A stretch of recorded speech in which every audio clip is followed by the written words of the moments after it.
みんな、澄んだもんなのだ。今日も元気に出発なのだ。今日は、広大な大地が広がるモンゴルをご紹介するのだ。実はね、モンゴルにはとっても面白い文化があるのだ。みんな知ってた？モンゴルには、僕たちみたいな、名字が伝統的になかったのだ。だから、お父さんの名前の、自分の名前って名乗るのが普通だったらしいのだ。びっくりなのだ。今日はそんなモンゴルの最新ニュースをなんと5つも紹介しちゃうのだ。中でも特に注目なのが1つ目のニュースなのだ。写真キARA 12年ぶりにモンゴル裁縫という記事なのだ。K ポップグループキハラ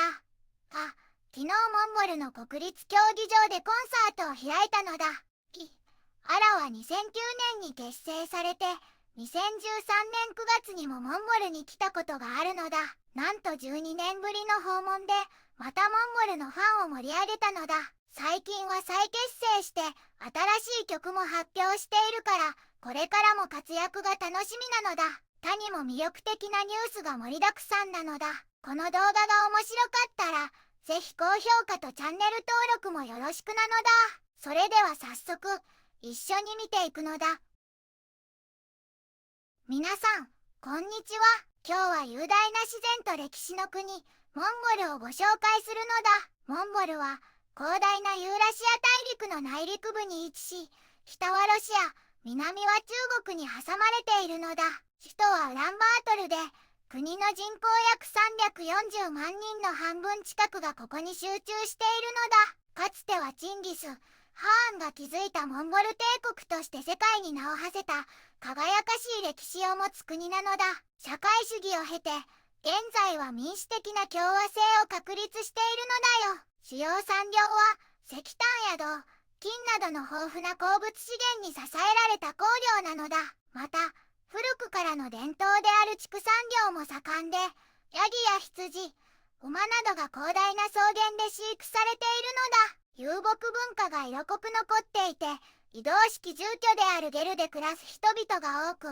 まあ今も生活に欠かせない存在なのだよ。最近では、経済発展が著しい一方で、都市化の進行や環境問題への対応が大きな課題となっているのだ。それでも、大草原やゴビ砂漠といった壮大な自然、そして独特の遊牧文化は、私たちを魅了し続けているのだ。ぜひ一度訪れて、その壮大な魅力に触れてみてほしいのだ。一つ目のニュースなのだ。写真キARA 12年ぶりにモンゴル裁縫という記事なのだ。K ポップグループキハラが昨日モンゴルの国立競技場でコンサートを開いたのだ。キアラは2009年に結成されて2013年9月にもモンゴルに来たことがあるのだ。なんと12年ぶりの訪問でまたモンゴルのファンを盛り上げたのだ。最近は再結成して新しい曲も発表しているからこれからも活躍が楽しみなのだ。2つ目のニュースなのだ。雨が続く予報のため車のない日イベントが中止にという記事なのだ。みんな残念なお知らせなのだ。雨が降り続く予報が出ているから今日開催予定だった車のない日イベントは中止になっちゃったのだ。首都知事事務局が発表したのだ。イベントのために閉鎖されていた道路はお昼の12時には開通する予定なのだ。だけど車の通行規制は引き続き実施されるから気をつけてほしいのだ。今日は奇数ナンバーの車だけが走れる日になっているのだ。でも全部が中止になったわけじゃないのだ。中央広場で開催されるコンサートや健康診断、それにスポーツ大会なんかは予定通り行われるから安心してほしいのだ。雨に負けず、みんなで他のイベントは楽しんでほしいのだ。なのだ。3つ目のニュースなのだ。ジョルジオ・アルマーニ、自身のファッション帝国売却の遺言を残すという記事なのだ。ファッション界のカリスマ、ジョルジオ・アルマーニさんが91歳で亡くなって、その衝撃的な遺言が公開されたのだ。なんだかびっくりなのだ。アルマーニさんは50年もかけて築き上げた巨大なファッション帝国を売却するか、それとも株を公開して上場企業にするように後継者たちに指示したのだ。これは生涯ずっと誰にも頼らず、イタリアの伝統的なスタイルを大切にしてきたアルマーニさんにしては本当に偉大な決断だったのだ。専門家によると、アルマーニさんのビジネスはなんと50億から120億ユーロもの価値があると考えられているのだ。すごいのだ。遺言の中には売却の最初の候補としてフランスの超大手高級ブランドグループ LVMH、 化粧品大手のロレアル、それにメガネのエシロール・ルックスオティカの名前が具体的に挙げられているのだ。この3社はみんな買収にとても前向きな姿勢を見せているのだ。特に LVMH グループのオーナーであるフランスの大富豪ベルナール・アルノーさんは、アルマーニさんが私たちをパートナー候補に指名してくれたのは大変な名誉なのだとコメントしているのだ。多くの専門家は2400億ユーロもの時価総額を持つ LVMH が一番買収する可能性が高いと見ているのだ。売却は段階的に進めるように指示されているのだ。まずアルマーニさんの死後18ヶ月以内に会社の最初の 15% を売却して、その後3年から5年の間にさらに 30% から 54.9% を同じ買い手に売る計画なのだ。もし売却がうまくいかない場合は、イタリアなどで株式を公開する IPO、 新規株式公開も選択肢として示されているのだ。アルマーニさんはこれらの条件を必ず守るように後継者たちに厳しく命じていて、もし守らなければ裁判に訴えるとまで遺言に書かれているのだ。生前のアルマーニさんはデザインから経営まで全てを自分の厳しい目で管理していたのだ。アルマーニグループは2024年に23億ユーロの売り上げを達成しているけど、残念ながら利益率は売上の 3% にも満たない状況なのだ。アルマーニさん自身と彼のビジネスパートナーであるデッロルコさんで会社の株式の合計 70% を保有していたのだ。この先アルマーニ帝国がどうなっていくのか注目なのだ。4つ目のニュースなのだ。ネパール反政府勢力同国初の女性首相任命を支持という記事なのだ。みんな聞いてほしいのだ。ネパールでついに歴史上初めての女性首相が誕生したのだ。これは1週間も続いた激しい暴動や抗議デモの後のことなのだ。元最高裁判事の73歳スシラ・カーキさんが母祖指導者たちとの合意で暫定政府を率いることになったのだ。昨日任命されたばかりなのだ。この暴動は政府が SNS の利用を制限したのがきっかけだったのだ。残念ながらこの騒動で50人以上の人が命を落としてしまったのだ。政府は規制を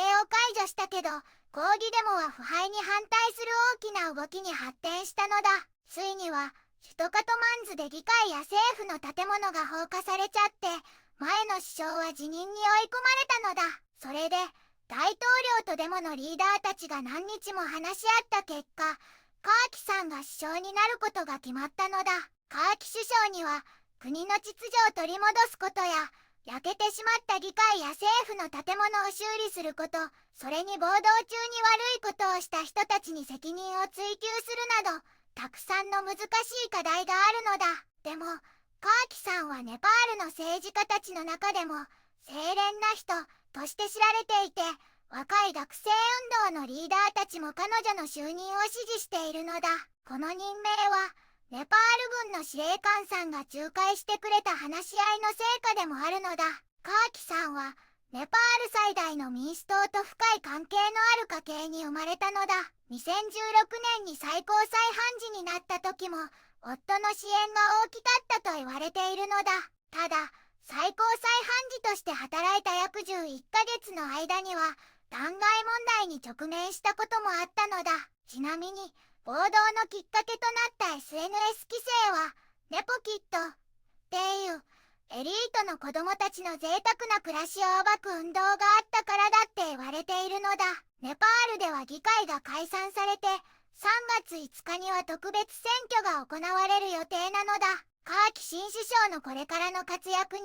みんなで注目するのだ。5つ目のニュースなのだ。モンゴル、国連採決でパレスチナ国家樹立決議を支持という記事なのだ。国連の採決でモンゴルがパレスチナ国家樹立を求める決議を支持したのだ。国連総会はイスラエルとパレスチナの紛争を二国家解決の原則で解決し、パレスチナの独立国家樹立という約束をイスラエルが果たすよう求める決議を多くの国の賛成で採択したのだ。この決議には国連加盟193カ国中142カ国が賛成したのだ。その中にモンゴルも含まれているのだ。反対したのはイスラエルやアメリカなど10カ国で、12カ国は棄権したのだ。だけど採決の数時間前にはイスラエルのネタニヤフ首相がパレスチナ国家は存在すべきではないと強く発言していたのだ。彼はヨルダン川西岸へのイスラエル人入植をさらに進める計画を承認する際にそう言ったのだ。9月22日から始まる国連総会では、ガザ地区での約2年にわたる戦争と約80年も続くイスラエルとパレスチナの紛争が世界のリーダーたちが話し合う一番の議題になる予定なのだ。今回支持された国連決議には、パレスチナ国家はハマスの関与なしに樹立されるべきだと明記されているのだ。ガザ地区の戦争を止めるためには、ハマスが統治権を放棄して武装解除し、武器をパレスチナ自治政府に引き渡すべきだとも書かれているのだ。ガザ地区での戦争は2023年10月7日にハマスがイスラエル領土に攻撃したのがきっかけなのだ。この攻撃でイスラエ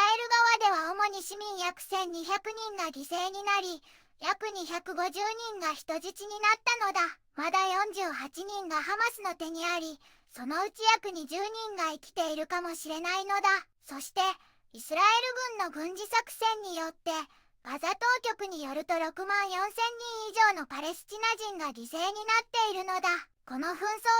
うなるか世界中が注目しているのだ。みんな、今日はモンゴルの魅力を改めて感じつつ、アラの裁縫やアルマーニさんの遺言、ネパールの新首相誕生、そしてパレスチナ決議といった世界のニュースを伝えたのだ。いろいろな出来事があったのだね。これからもずんだもんが世界の情報を元気に届けるからまた見てほしいのだ。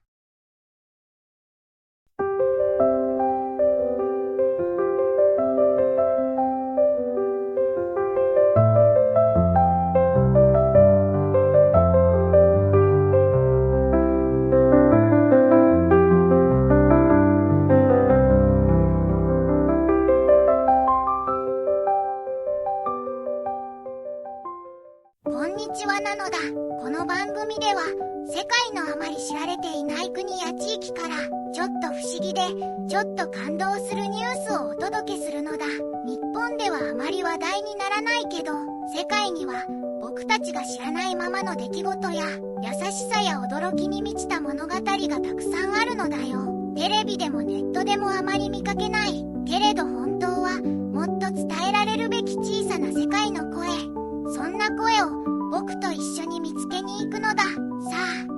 一緒に知られざる世界の旅を始めるのだ。